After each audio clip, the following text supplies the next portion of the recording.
आज हम लोग दो पद देख लिए, तीसरा पद की ओर बढ़ रहे हैं। इस पद में आप देखेंगे कि कोई भी, चाहे वह उद्धव हो या कोई भी, किसी भी प्रकार का तर्क प्रस्तुत करे, गोपियां अपने कदम को पीछे नहीं कर सकती। गोपियां अपना सर्वस्व समर्पण कर चुकी है और उन्हें श्री कृष्ण पर अटूट विश्वास है। तभी तो गोपियां कहती है कि जिस प्रकार एक पक्षी होता है आर्य, जिसको कहीं कहीं हार्डियल भी कहा जाता है,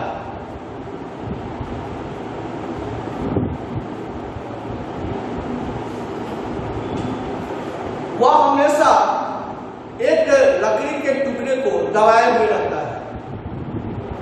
यानी यह भी कहा जा सकता है कि उस हार्डियल पक्षी की पहचान भी है कि वह जहां भी कहीं होगा एक लकड़ी के दबाए हुए रखता है। तो गोपियों को विश्वास है कि जिस प्रकार हार्डियल पक्षी लकड़ी के बिना, दबाए बिना नहीं रह सकता, शायद वह संपूर्ण भी नहीं हो सकता, शायद उसकी असली पहचान भी नहीं हो सकता, उसी प्रकार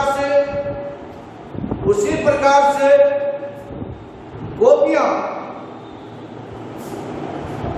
के बिना कृष्ण और कृष्ण के बिना गोपियां, जैसे शरीर से प्राण को अलग करके शरीर बिल्कुल महत्वहीन हो जाता है, ये दोनों का परस्पर संयोग होना अत्यावश्यक है। वैसे ही कृष्ण गोपियों से अपने आप को अलग नहीं कर सकते और न ही गोपियां श्री कृष्ण से अपने आप को अलग कर सकती। अब गोपियां कहती है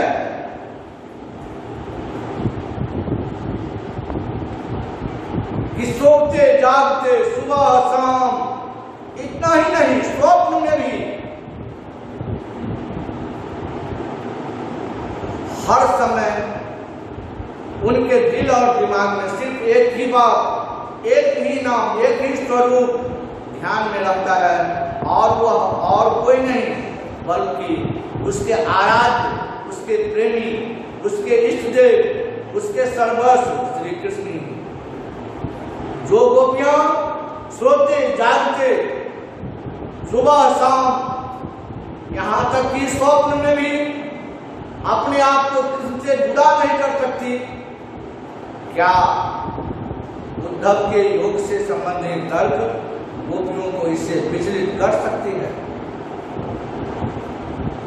मेरे विचार से मैं तो यहां तक कहता हूं कि शायद भगवान श्री कृष्ण ने उद्धव के तार्किक अहम को चूर करने के लिए उनको अपना दूत बनाकर यह जताने के लिए भेजा कि तुम वहां जाकर गोपियों के मध्य अपने विचार को रखो, अपने तर्क को रखो, और यहां आकर उद्धव अपने तर्क को प्रस्तुत करने में असमर्थ हो जाता है और गोपियों के तर्क के सामने नतमस्तक हो जाता है। गोपियों किसी भी तर्क को, किसी भी बात को मानने के लिए कभी तैयार नहीं है। तभी तो वह कहती है कि सुबह शाम हो, सुबह हो, दिन हो, रात हो, चाहे स्वप्न हो, जब मनुष्य स्वप्न में अचेतावस्था में रहता है, निद्रावस्था में रहता है, उस निद्रावस्था में उसके अपने आप की स्थिति का पता नहीं चलता। उस स्थिति में भी गोपियां श्री कृष्ण को छोड़कर किसी को अन्य को स्मरण ही नहीं करती।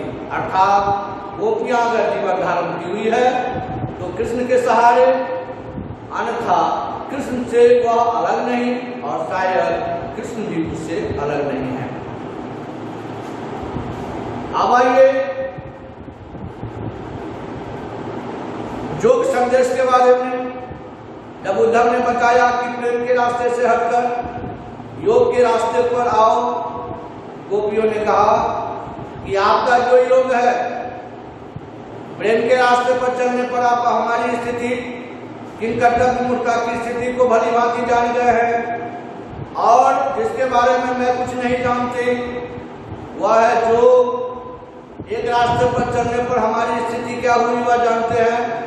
इस रास्ते पर चलने के बाद जिसके बारे में मैं बिल्कुल नहीं जानता हूँ, उस रास्ते पर जाने पर मेरी क्या दुर्गति होगी, यह कल्पना से भी बाहर है। साथ ही वह यह तर्क देती है कि आपका योग सुनने में भले ही बहुत प्यारा हो, बहुत सुंदर हो, लेकिन वह बकरी के समान है। आप लोगों में से बहुत सारे बच्चे बहुत देखे होइएगा, बकरी ऊपर से बड़ा चिकना होता है, लेकिन जब आप उसको काट करके देखेगा तो अंदर से खोखला होता है। शायद गोपियों के दृष्टिकोण में योग सुनने में भले ही बहुत आसान हो, बहुत मधुर हो, आसाना, लेकिन वह बकरी के भांति ही वह जो है वह अंदर से खाली है, रिक्त है, परंतु कृष्ण की भक्ति में, कृष्ण से प्रेम करने में कहीं रिक्तता। इस प्रकार से आपने तीसरे पद को जाना। चौथे पद में देखिए लास्ट में, जब गोपियों को छोड़कर श्री कृष्ण चले गए थे तो कृष्ण तो जन्म से ही पहनना बहुत चालाक थे, इसमें कहीं कोई बात नहीं है। गोपियां इसको 100% मानती है, तर्क भी देती है, लेकिन गोपियां एक और अलग तर्क भी प्रस्तुत करती है। वह तर्क प्रस्तुत करती है कि एक तो वह पहले से बहुत चतुर चालाक थे, कभी उन्होंने अपने आप को गलती करते हुए पकड़ने का अवसर नहीं दिया।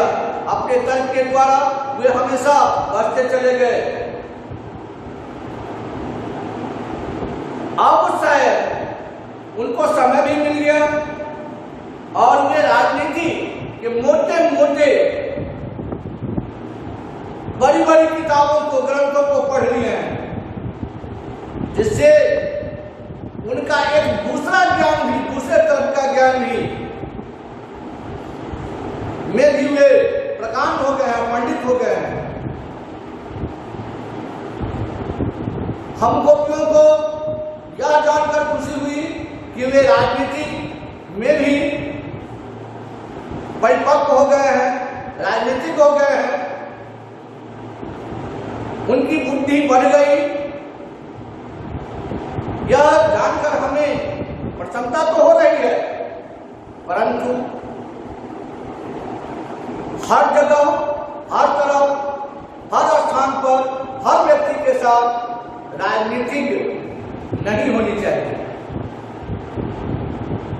दूसरी बात कि गोपियों और कृष्ण के बीच कोई संबंध न हो, यह माना जा सकता है, लेकिन एक वे राजा हैं और राजा का वास्तविक राजा वही होता है जिसको अपने प्रजा के सुख दुख का ध्यान रहे। राजा यदि प्रजा दुखी में है तो उसके दुख के कारणों को जाने और उसको अविलंब उस दुख को दूर करने का प्रयास करे, वही राजा है।